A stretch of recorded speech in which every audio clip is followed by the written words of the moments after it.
Yang kedua, tidak ada orang yang berani pada saat dia dibangkitkan dari kuburnya. Tidak ada yang berani pada saat dia dibangkitkan. Tidak ada. Semua orang akan takut. Soal kebangkitan itu, jamaah Tazkiratul Maut yang saya hormati, nanti juga bisa kita baca Al-Baqarah 260, informasi Tuhan tentang kebangkitan di alam kubur. Wa qala Ibrahim, Rabbi arini kaifa tuhyil mauta. Ingat ketika Ibrahim berkata, Tuhan, bagaimana caramu membangkitkan orang mati? Lalu Tuhan mengatakan, awalam tu'min, tidakkah kamu percaya Ibrahim? Ibrahim mengatakan, kalau bala, bukan saya tidak percaya, saya ingin menguatkan keyakinanku. Lalu Tuhan menyuruh, ambil 4 ekor burung, cincang keempat-empatnya, lalu letakkan masing-masing bagian ke bukit yang berbeda. Kemudian panggil dia mendatangi, niscaya dia akan datang dengan segera kepadamu. Seperti itu kata Allah, saya membangkitkan orang mati. 4 ekor burung. Kenapa itu disebut 4 ekor burung?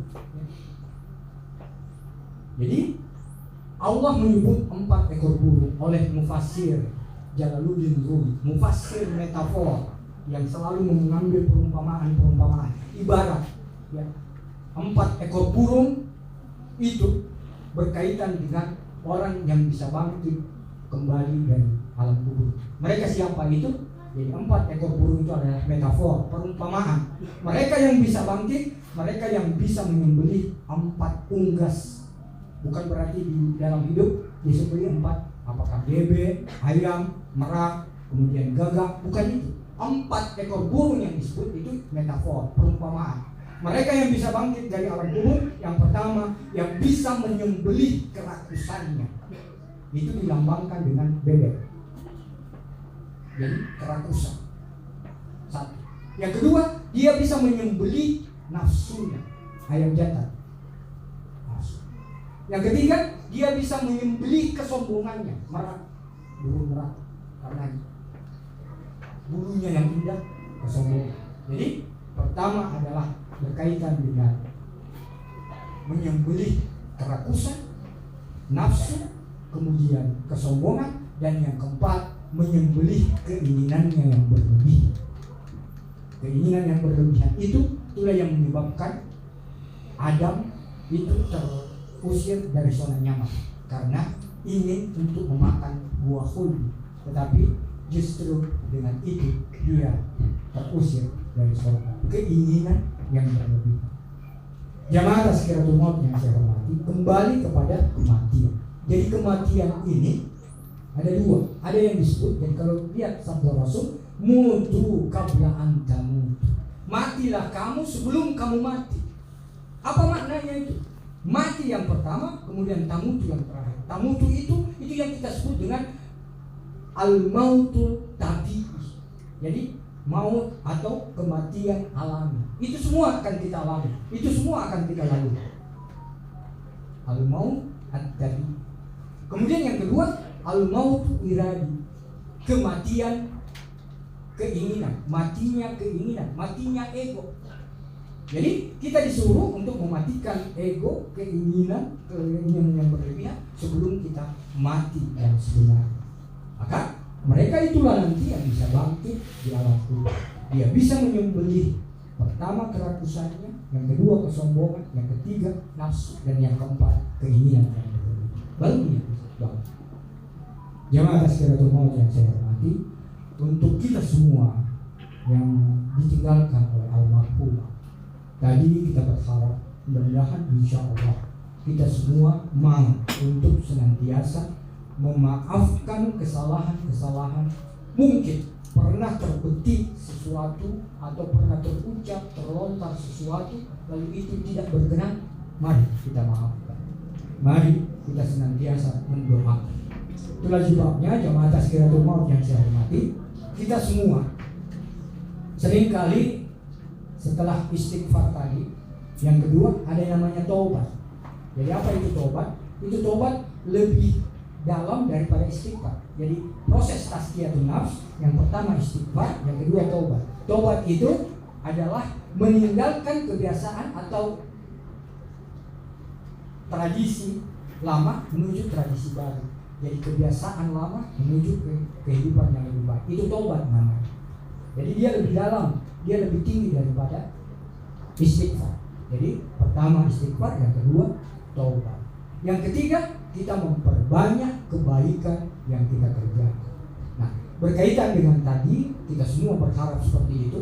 Meskipun semua, termasuk kita yang hadir di majelis tazkirah ini, kita senantiasa ingin agar supaya kita mau untuk saling mendoakan. Jadi saling mendoakan itu juga perintah agama. Bapak-bapak besar, para pejabat di UNF, ada kisah nyata seperti di kampus ada cleaning service. Itu seringkali kebiasaannya mengucapkan salam kepada atas, assalamualaikum. Sang atasan tidak pernah menjawab. Lalu teman sang cleaning service bilang, kenapa kau selalu beri salam kepada bos kita? Itu bos kita nggak pernah jawab salam. Sang cleaning service bilang, saya tidak peduli mau dijawab atau tidak. Yang jelas perintah agama untuk kita saling mendoakan. Cleaning service ini melakukan sesuatu yang diperintahkan agama untuk saling mendoakan. Jadi saling mendoakan, tidak menunggu reaksi orang lain, tidak menunggu pamit balasan. Jadi lakukan kebaikan.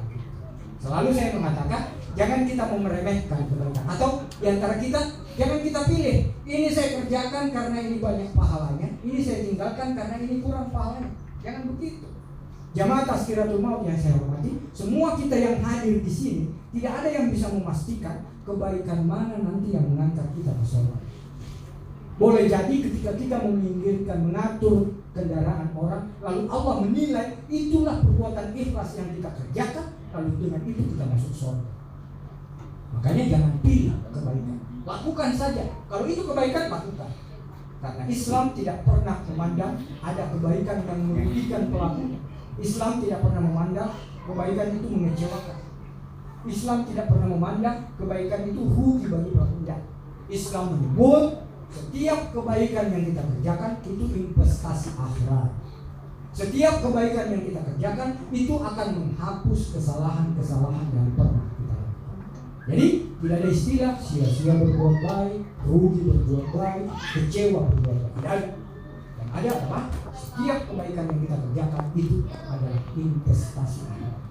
Setiap kebaikan yang kita kerjakan itu adalah untuk menghapus kesalahan-kesalahan yang pernah kita lakukan. Karena itu jamaah Tazkiratul Maut yang saya hormati, mudah-mudahan insyaallah kita semua yang hadir di majelis Tazkiratul Maut ini, mudah-mudahan kita semua pertama selalu mengingat seperti yang disampaikan oleh yang mewakili keluarga tadi, namanya Tazkiratul Maut, untuk mengingat kematian, karena kematian itu begitu dekat dengan kita. Tidak pilih usia, tidak pilih jenis kelamin, tidak pilih dia bilang kaum duluan atau saya duluan, tapi harinya tidak bisa kita pastikan. Tetapi itu adalah dekat dalam kehidupan kita. Karena itu jamaah Tazkiratul Maut yang saya hormati, kita semua berharap seperti tadi, selain kita untuk saling mendoakan, kita mau juga untuk saling memaafkan. Alhamdulillah kita yang masih diberi kesempatan hidup. Jadi jemaah sekalian, kesempatan hidup yang Tuhan berikan di tahun 2023 ini sebenarnya itu adalah sarana untuk beramal saleh. Allah senantiasa memberikan kesempatan kepada kita sebelum waktunya tiba, sebelum ajal kita tiba. Jadi Allah senantiasa menganjurkan kepada kita agar supaya kita mau untuk menjadikan sarana untuk beramal. Rasul menyebut khairun nas man tala